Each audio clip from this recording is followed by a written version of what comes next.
నమస్తే. తిరుపతి జేటీవీ న్యూస్కి స్వాగతం. బానిస సంఖ్యలను తెంచుకొని భారతీయులు స్వాతంత్రం సంపాదించుకొని 68 సంవత్సరాలు గడిచిన సందర్భంగా ఆగస్టు 15వ తేదీ నాడు జెండా పండుగను జరుపుకున్నారు. అయితే నిజంగా మనకు స్వాతంత్రం సిద్ధించిందని సామాన్యుడు నేడు చెప్పుకోలేకపోతున్నాడు.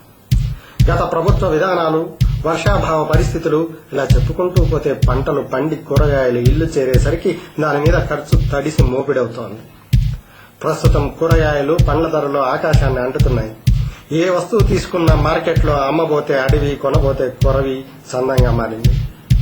అయితే సామాన్యుడి అవసరార్థం ఎంత ధరైనా వెచ్చించుకుంటున్నాడు.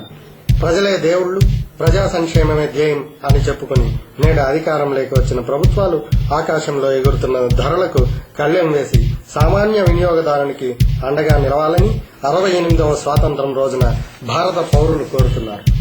రాబోయే స్వాతంత్ర దినోత్సవంలో ధరలు అదుపులో ఉంచి సామాన్యుడి ఆశలు నెరవేరుతాయని ఆశిస్తూ 68వ స్వాతంత్ర దినోత్సవ శుభాకాంక్షలతో ఇట్లు జేటీవీ.